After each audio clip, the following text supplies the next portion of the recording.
Olá, queridos! Nós estamos na nossa última aula da matéria Deus Filho, meu Pai do céu.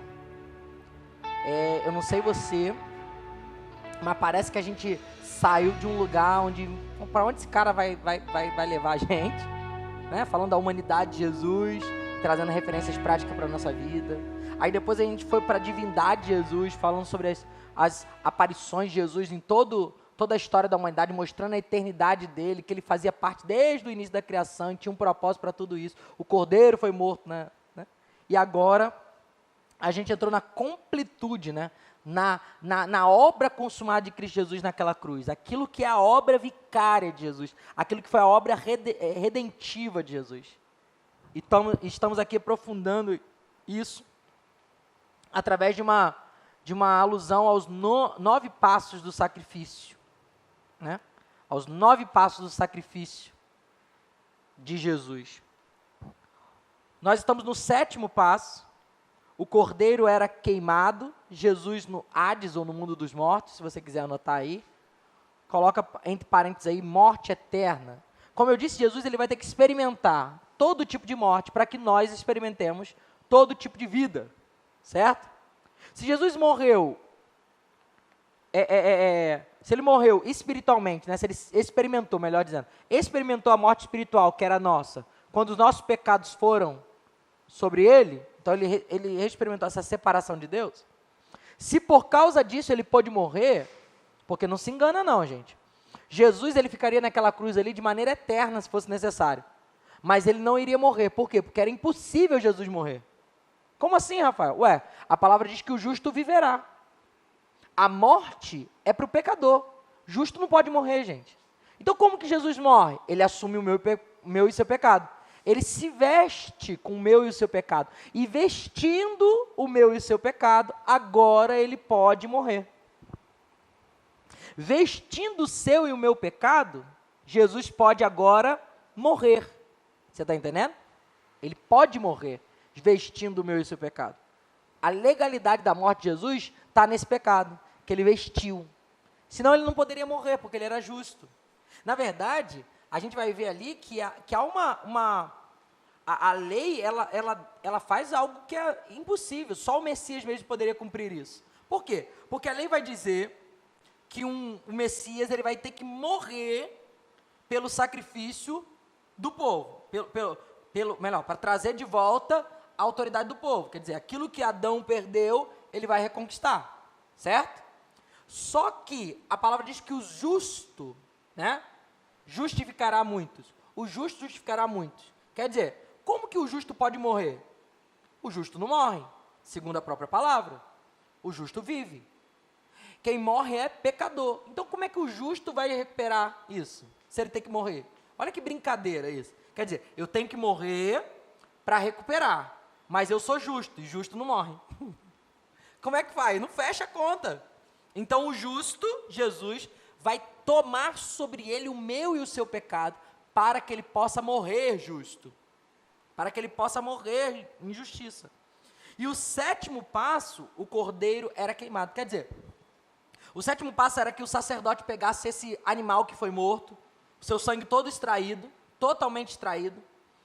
Agora ele vai colocar o corpo desse animal, vai esquartejar, vai colocar para queimar como holocausto. Quer dizer, vai subir como um cheiro suave, como um incenso suave a Deus. Você está entendendo? O sacrifício, então, era agora botar fogo nos restos do animal.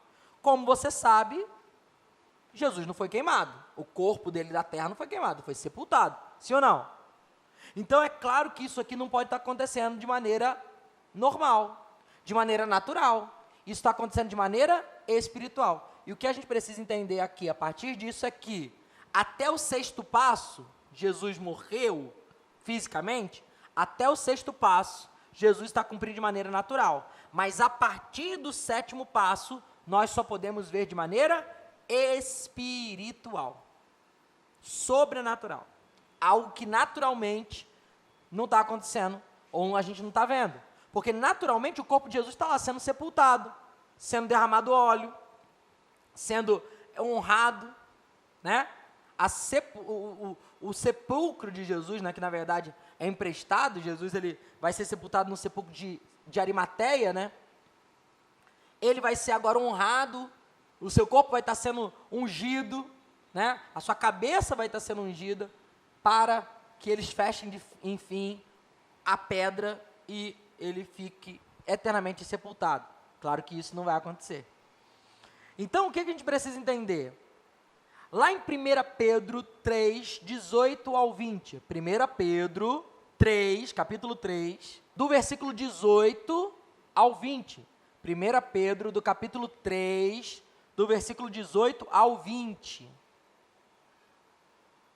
Olha o que a palavra vai dizer. Porque também Cristo padeceu uma vez pelos pecados, o justo pelos injustos, para levar-nos a Deus. Mortificado, na verdade, na carne, mas vivificado pelo Espírito. No qual, quer dizer, em Espírito, foi e pregou aos espíritos em prisão, os quais no outro tempo foram rebeldes, quando a longanimidade de Deus esperava nos dias de Noé, enquanto se preparava a arca, na qual poucas, isso é, 8 pessoas, né? 8 almas se salvaram pelas águas. Olha o que o Pedro está dizendo. Que Cristo padeceu pelo pecado, pelos nossos pecados, o justo pelos injustos, para nos levar a Deus. E como ele fez isso? Como ele nos levou a Deus? Como Pedro está dizendo que ele fez? Ele foi mortificado na carne, quer dizer, ele morreu na carne, mas no espírito, que ele foi vivificado, ele foi e pregou os espíritos em prisão. Essa palavra espíritos em prisão só pode ser traduzida biblicamente para uma expressão: Hades, mundo dos mortos. O que a gente precisa entender? É que nos 3 dias que Jesus está sepultado, está morto, o seu corpo está morto, o seu corpo está na tumba, o seu corpo está sendo velado, o seu corpo está sendo ungido, preparado. O seu corpo está naquele sepulcro, mas o seu espírito está finalizando aquilo que seria o 7º passo do sacrifício. Jesus, ele precisa entrar no mundo dos mortos, o lugar que nós chamamos comumente como inferno. De fato, biblicamente, a gente percebe que o inferno é o lago de fogo onde esse mundo dos mortos vai ser lançado, onde todos esses espíritos serão lançados, aqueles que se encontrarem fora do livro da vida serão lançados. Mas geralmente a gente bota tudo na conta e chama tudo de inferno. É como se fosse, pensa numa repartição pública, né? É até fácil comparar a repartição pública e inferno, né, às vezes. Mas pensa aí numa repartição pública. Tem vários setores, não tem? Tem vários setores. O inferno, o mundo dos mortos é como se fosse isso. A gente vê essa exclamação, por exemplo, quando o próprio Jesus faz uma menção de uma lenda judaica para explicar o que está acontecendo. Ele lembra quando Jesus ele vai falar, quando perguntam ali para Jesus tal, e ele vai falar sobre que existia o rico e o Lázaro, né? O rico e o Lázaro, um homem rico, impiedoso, e Lázaro, um morador de rua, um mendigo, que os dois morrem e eles vão para um lugar, né, o Sheol, que é a mesma palavra, Hades no grego, Sheol no hebraico, tá? Mundo dos mortos. Eles vão para esse lugar. E nesse lugar, um consegue até ver o outro, mas um está num lugar de sofrimento, dor, acusação, punição, né? E com o pai Abraão está lá Lázaro, né? O mendigo, Lázaro. Então, ele está lá nesse lugar com o pai Abraão. Esse lugar de paz, onde os profetas, onde os homens estão aguardando o Messias. Então, aquilo que a gente chama de dormindo em Cristo, esperando a volta de Cristo, então esperando o Messias, né? E aí, há uma separação, não é isso? Ele fala, permita que, pai Abraão, deixa que o Lázaro molhe o dedo dele na água e refresque a minha língua. Aí Abraão vai dizer, não tem como, porque não tem como ir daqui para aí, nem daí para cá, há uma separação entre a gente.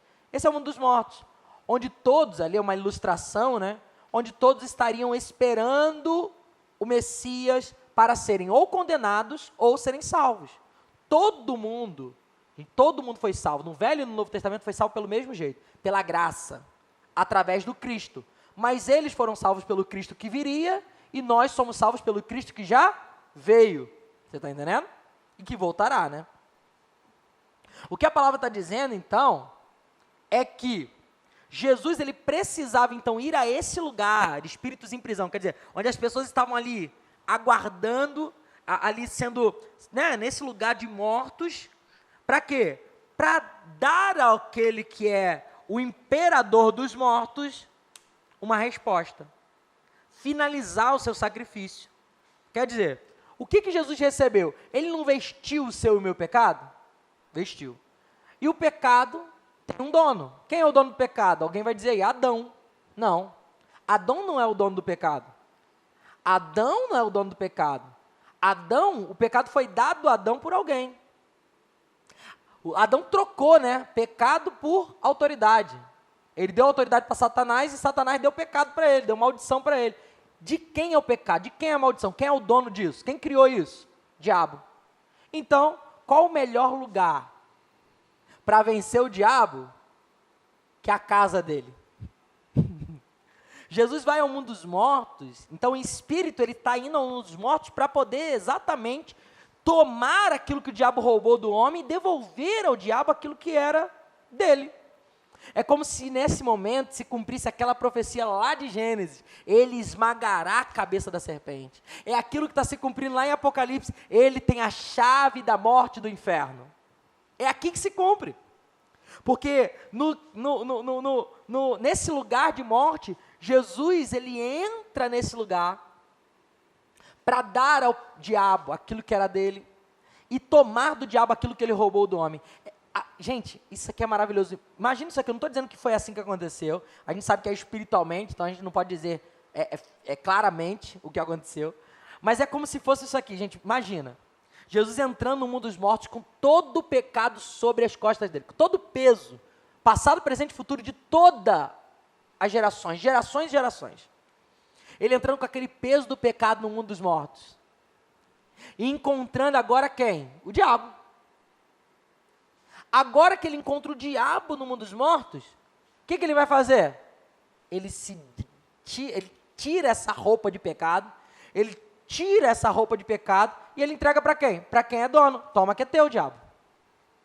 Nesse momento que ele dá o pecado que era nosso e devolve ao diabo, é esse momento que a palavra faz a ilusão dele pisar a cabeça da serpente, que ele toma a autoridade de volta. Ele fala, ó, devolve o que você roubou e toma o que é teu. Toma pecado, toma maldição, toma injustiça, toma morte, toma o que é teu. E devolve o quê? Devolve autoridade, devolve domínio, devolve soberania, devolve união com Deus, devolve o Espírito ressuscitado, devolve ao homem a sua filiação.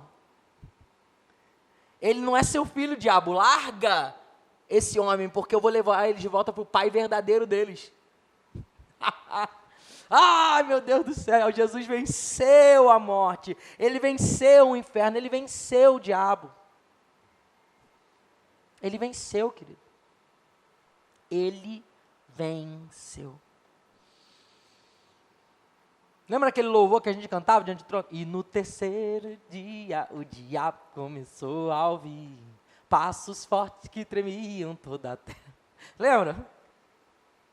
É isso, querido. Ele venceu. E agora tem algo que aconteceu, como diria uns antigos presidentes aí, nunca antes visto na humanidade. Algo que nunca foi visto está acontecendo. O que, Rafael? Ué, se Jesus tirou o pecado que era nosso de cima dele e deu ao diabo, tem uma coisa muito estranha acontecendo. O que, Rafael? Tem um justo dentro do inferno. Tem um justo no mundo dos mortos. E o justo não pode morrer. Ah, Jesus amado. É impossível, é ilegal Jesus estar ali naquele lugar. E se é ilegal Jesus estar ali naquele lugar, porque tem um justo no inferno, logo, se o justo não pode morrer, a palavra diz então que o Espírito Santo ressuscita Jesus dos mortos. Ah, meu Deus do céu! Meu Deus do céu, meu Deus do céu, meu Deus do céu, meu Deus do céu, meu Deus do céu. O Espírito Santo ressuscita Jesus dos mortos, gente. Terceiro dia, a pedra é removida. Isaías 53, 5 vai dizer, Isaías 53, 5. Mas ele foi transpassado por causa das nossas transgressões, foi esmagado por causa das nossas iniquidades, o castigo que nos traz a paz estava sobre ele, e pelas suas pisaduras, pelas suas feridas, nós já fomos curados. 1 Coríntios 15, 55 e 57, vai dizer. 1 Coríntios 15, do versículo 55 a 57. Onde está, ó morte, o teu agrilhão? Onde está, inferno, a tua vitória? Ora, o agrilhão da morte é o pecado, e a força do pecado é a lei, mas a graça de Deus, que nos dá vitória por nosso Senhor Jesus Cristo.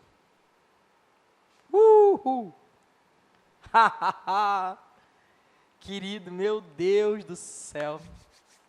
O justo, ele ressuscita, e ao terceiro dia, Maria Madalena, a primeira vez Jesus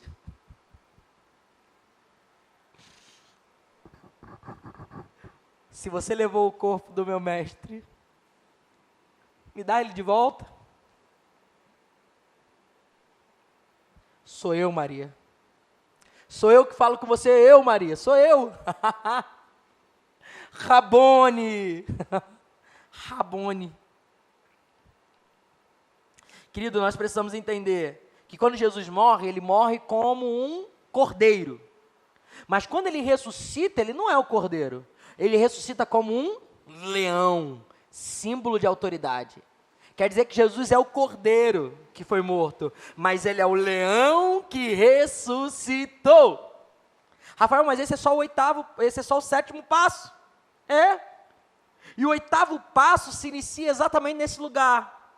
Porque o oitavo passo é o sumo sacerdote, levava o sangue ao santo dos santos. Para entender o que está acontecendo no sétimo passo, para o oitavo passo, leia comigo aí Salmos 23. A gente leu 22, a crucificação, a morte de Jesus. 23, olha o que está acontecendo no 23. Eu acredito que é a resposta profética do que está acontecendo nesses 3 dias que Jesus passa morto. O Senhor é o meu pastor, de nada terei falta. Em verdes pastagens me faz repousar, e me conduz às águas tranquilas. Restaura-me o vigor, guia-me nas veredas da justiça, por amor do seu nome. Mesmo quando eu andar por um vale de trevas e morte, essa palavra trevas e morte, que vale de trevas e morte, pode ser traduzida para nós como Hades, mesmo quando eu andar pelo Hades, pelo mundo dos mortos. É isso que está dizendo literalmente. Não temerei perigo algum, porque tu estás comigo. A tua vara e o teu cajado me protegem. Preparas um banquete para mim, a presença, a vista dos meus inimigos. Olha que interessante. Preparas um banquete à vista, a presença dos meus inimigos. Presta atenção, não é um banquete com os meus inimigos, é um banquete onde eles podem ver. É um banquete onde eles podem observar. Quer dizer, não estou comendo com eles, eu estou comendo e eles estão vendo a minha vitória, eles estão vendo o meu banquetear. Está entendendo? Preparas um banquete à vista dos meus inimigos. Tu me honras ungindo a minha cabeça com óleo e o meu cálice transborda. É interessante, porque essa analogia aqui, tu me honras ungindo a minha cabeça com óleo, é exatamente o que está acontecendo com o corpo de Jesus nesses 3 dias. Ele está sendo ungido com óleo preparado para o sepultamento. E enquanto ele está sendo sepultado, sendo ungido com óleo, ele fala, o meu cálice transbordará. Cálice transbordando fala de vitória, de alegria, de festa. Quer dizer, eu vou vencer enquanto eu estou sendo sepultado. Olha que loucura, é uma analogia doida isso aqui. E aí ele continua dizendo, sei que a bondade e a fidelidade me acompanharão todos os dias da minha vida, e voltarei à casa do Senhor, enquanto eu viver. Quer dizer, isso aqui é passageiro, eu vou voltar, enquanto eu viver eu vou estar lá, não é meu lugar aqui. Isso aqui é só um vale de trevas e morte, mas meu lugar é pasto verdejante. Cara, que incrível, imagina Jesus andando pelo Hades, recitando isso aqui. ainda que eu andasse pelo vale de trevas e morte, eu não temeria mal algum, porque tu estás comigo. A tua vara e teu cajado me consolam. Preparas um banquete para mim à vista dos meus inimigos. Tu me honras ungindo minha cabeça com óleo, meu cálice transbordará. Meu Deus, imagina, querido. Eu sei que eu sou teatral demais, mas presta atenção. Por favor. Meu Deus do céu. O 8º passo. O sumo sacerdote leva o sangue ao Santo dos Santos. Quer dizer, existe agora ainda um passo para ser cumprido. Jesus ressuscita como leão, mas ele diz para Maria Madalena: Maria, não me toca agora, não me impeça agora. Maria vai falar que eu ressuscitei, porque eu tenho algo para fazer. E ele vai dizer: eu vou para o meu pai, o pai de vocês. Presta atenção, porque é a primeira vez na Bíblia que aparece a exclamação dua, né? Meu pai, pai de vocês. Quer dizer, ele mudou a filiação, quer dizer, ele resgatou o homem do inferno, agora não é só o meu pai, também é o pai de vocês.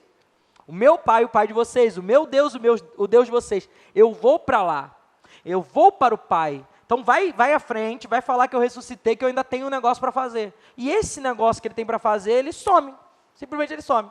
Ninguém vê Jesus. Maria chega lá, fala para Pedro, Pedro vai correndo, não acha Jesus na tumba, e acha que Maria está maluca, volta, vai pescar, já ficou tão conturbado, vou pescar, e João vai com ele para lá para Galileia.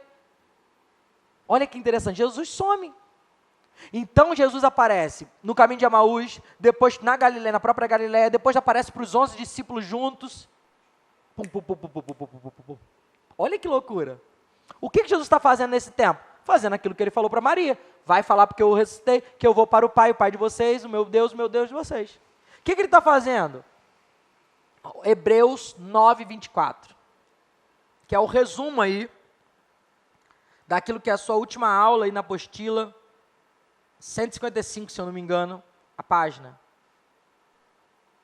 O propósito da volta, o resultado da volta do Filho. Ai, meu Deus. A palavra vai dizer então em Hebreus 9, 24, porque Cristo não entrou num santuário feito por mãos humanas, figura do verdadeiro, porém no mesmo céu, para agora compadecer por nós perante Deus. Porque Cristo não entrou num santuário feito por mãos, figura do verdadeiro, porém no mesmo céu, para agora comparecer por nós diante da face de Deus. O que nós precisamos entender é que se há uma figura do tabernáculo na terra no Velho Testamento, há uma sombra do tabernáculo, então há uma figura verdadeira. Existe então essa morada de Deus, né? Esse lugar chamado terceiro céu, esse lugar onde Deus está, né? Onde Deus é, talvez, né? E ali, como as ilustrações mostram, existem os portais eternos, os portais celestiais, né? E todo aquele que entra vê ali os anjos, os querubins, enfim, clamando santo, santo, como por exemplo na visão de Isaías, né? Acima e ao redor dele clamando santo, santo, santo é o Senhor dos Exércitos. Essa é a alusão que eles fazem no tabernáculo. Quando você entra no Santo dos Santos, quer dizer, na morada do Altíssimo, no lugar santíssimo, né? A presença do próprio Deus, tem lá a Arca da Aliança e tem os querubins acima da arca e em volta do templo todo desenhado, que ali simboliza exatamente o tabernáculo celestial, a morada, a presença do próprio Deus. Jesus, ele precisa como um sumo sacerdote, lembra, ele é leão, sumo sacerdote. Ele precisa agora entrar nesse lugar e fazer o processo. Qual era o processo? Ele derramava, o sacerdote derramava o sangue sobre a Arca da Aliança. Ele derramava sobre ela para completar o sacrifício. Finalizou o sacrifício. Esse é o passo que Jesus vai fazer. Ele vai derramar sobre a Arca da Aliança esse sangue. O que significa isso? Quer dizer que ele vai derramar literalmente? Não, mas ele sobe espiritualmente. Lembra que a gente está falando espiritualmente? Ele sobe, só que lembra que ele era o verbo quando saiu do Éden, ou quando saiu da eternidade, e ele agora é um menino, ele nasceu, né, ele cresceu, ele é um homem, na verdade, né? Então, preste atenção, o verbo saiu da eternidade, assumiu forma humana, mas agora, o homem Jesus e o Deus Jesus estão voltando a esse lugar. Só que talvez os anjos nunca... Gente, se já foi estranho um justo no inferno, imagina como é estranho um homem no céu. Tem um homem entrando no céu, imagina. Hebreus 4,14. Hebreus 4,14. Visto que temos um grande sumo sacerdote, Jesus, Filho de Deus, que penetrou os céus, retenhamos firmemente a nossa confissão. Visto que temos um grande sumo sacerdote, Jesus, Filho de Deus, que penetrou os céus, retenhamos firmemente a nossa confissão. O que a palavra está dizendo? Que Jesus, como sumo sacerdote, ele entra nos céus, nos mais altos céus, na presença do Pai, na presença de Deus. Para quê? Para completar o seu sacrifício, para dizer, Deus, finalizei, como se estivesse aspergindo seu sangue sobre a arca, como se estivesse derramando seu sangue sobre a arca. Pai, está acabado, está consumado, está finalizado, aquilo que eu falei na cruz está consumado, de fato agora espiritualmente está tudo liberado, eu completei o sacrifício, eu trouxe de volta a autoridade, está aqui o sangue, derrama sobre a arca. Mas o que é a Arca da Aliança? Na sombra do Velho Testamento, a arca era um móvel de madeira com cobertura de ouro por dentro e por fora. Madeira é o sinônimo do homem na Bíblia. Por que madeira? Porque é forte, mas quebra, porque é forte, mas envelhece, forte, mas é perecível. Você está entendendo? Madeira fala sobre nossa carnalidade. E o que é ouro na Bíblia? Ouro na Bíblia fala sobre divindade, aquilo que é eterno. Se você pega a minha aliança e crava na terra, você volta daqui a 50 anos, tira a aliança, continua lá, dá um polimento, vai estar bonitinha. Porque ouro é eterno, fala sobre eternidade. Esse móvel de madeira é coberto de quê? De ouro por dentro e por fora. E ele, preste atenção nisso aqui, querido. E dentro dele está o quê? A presença do próprio Deus se manifesta de dentro da arca. Quem é a arca da nova aliança? Porque na nova aliança não tem arca, não tem um móvel de madeira. Quem é a arca? Rafael, quem é madeira, mas foi coberto de Deus por dentro e por fora, e aonde vai a presença do Espírito Santo se move? A igreja. A igreja é a arca da nova aliança. Aonde a gente vai, a presença de Deus está. Porque se move dentro de nós, assim como na arca. Nós somos, a igreja é a arca da nova aliança. Se Jesus subiu aos céus para completar o seu sacrifício e lançar o seu sangue sobre a arca da aliança, não é sobre o móvel de madeira que nem sabe onde está, nunca mais acharam. É sobre quem? Sobre nós, sobre a igreja. Jesus aspergiu seu sangue sobre nós, ele derramou seu sangue sobre a arca da aliança, para quê? Para cobrir isso que era madeira, para transformar em ouro, querido. Você foi coberto do lado de fora por ouro. O que é isso? Porque ele derramou sobre você o seu sangue, você foi coberto do sangue de Cristo, você só tem ouro pelo lado de fora. Justificação. A palavra diz, porque ele se fez pecado por nós, nós fomos feitos justiça de Deus. Nós fomos justificados pelo sangue. Cristo derramou seu sangue sobre nós. Romanos 5, 18 e 19. Romanos 5, 18 e 19. Pois assim como por uma ofensa veio o juízo sobre todos os homens para a condenação, assim também por só um ato de justiça veio a graça sobre todos os homens para a justificação eterna, ou justificação de vida. Porque como pela desobediência de um só homem, muitos foram feitos pecadores, muito mais agora, ou assim pela obediência de um só, muitos serão feitos justos. Pelo sangue derramado, você foi feito justo. Justo. E esse é o último, nono passo do sacrifício.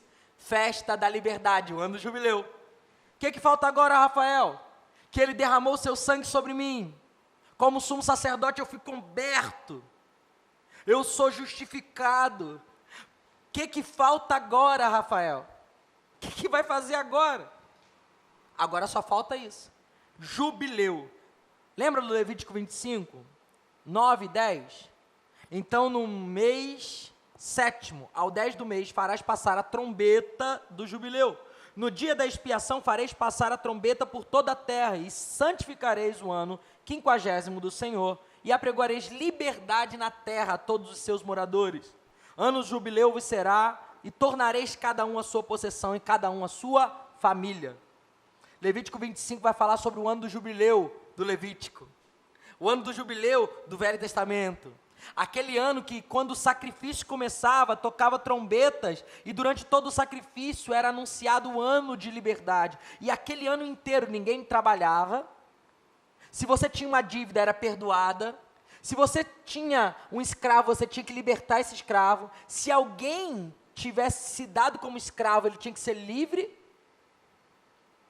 Se alguém tivesse comprado um terreno seu, da sua família, ele tinha que devolver no ano do jubileu, porque era da sua família por origem. Você está entendendo? Existe até uma tabela judaica, quanto mais perto do ano do jubileu vai chegando, aquele preço vai ficando mais barato, porque você vai usar menos tempo.